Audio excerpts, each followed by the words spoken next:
Today, we're going to dive into one of the most powerful and, one of the most controversial judicial ideas anywhere in the world. We're talking about India's Basic Structure Doctrine. And it all comes from one massive question about power.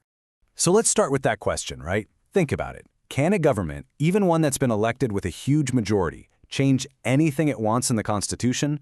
Could it, say, vote to get rid of democracy itself or secularism?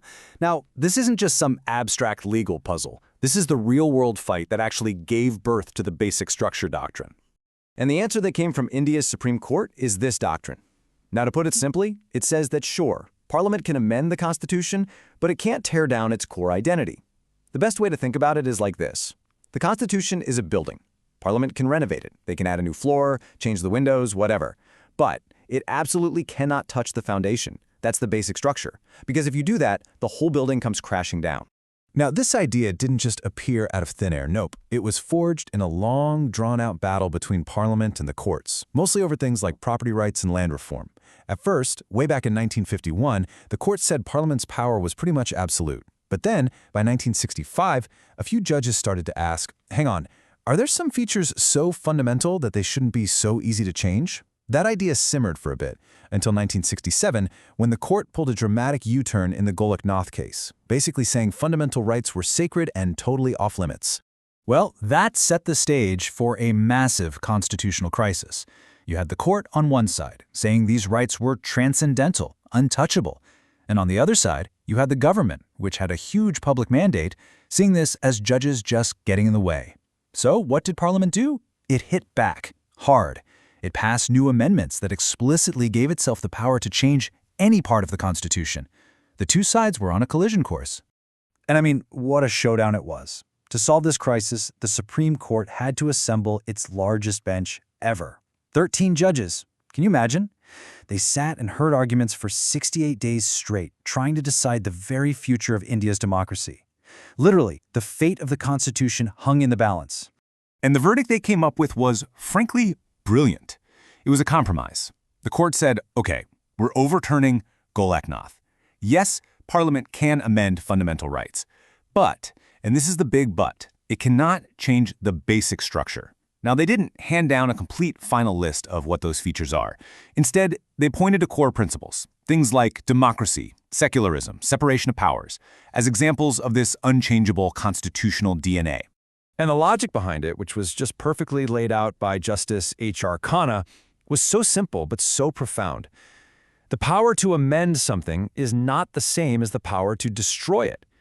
I mean, an amendment is supposed to change or improve something, but the original thing has to survive in some recognizable form.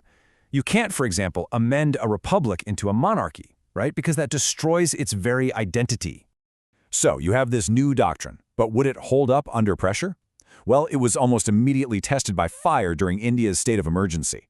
First, Parliament tried to make the Prime Minister's election totally immune from any court challenge.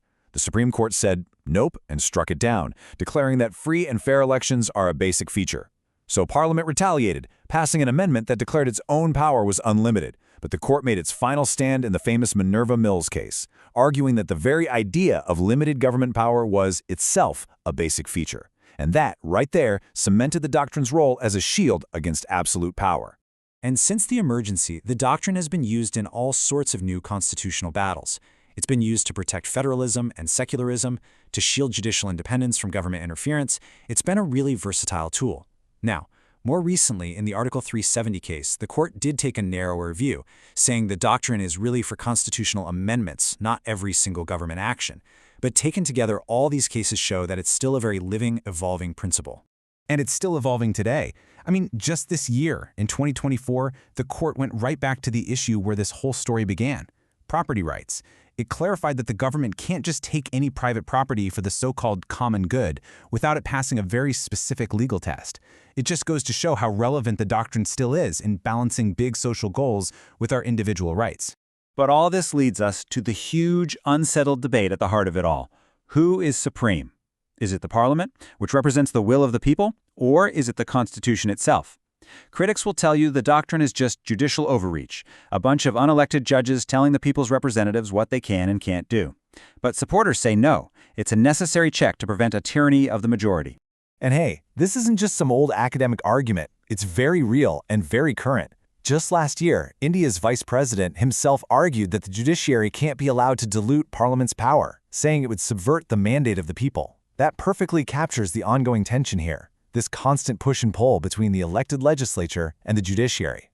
There's also this other major criticism you hear a lot, sometimes called the abstraction problem.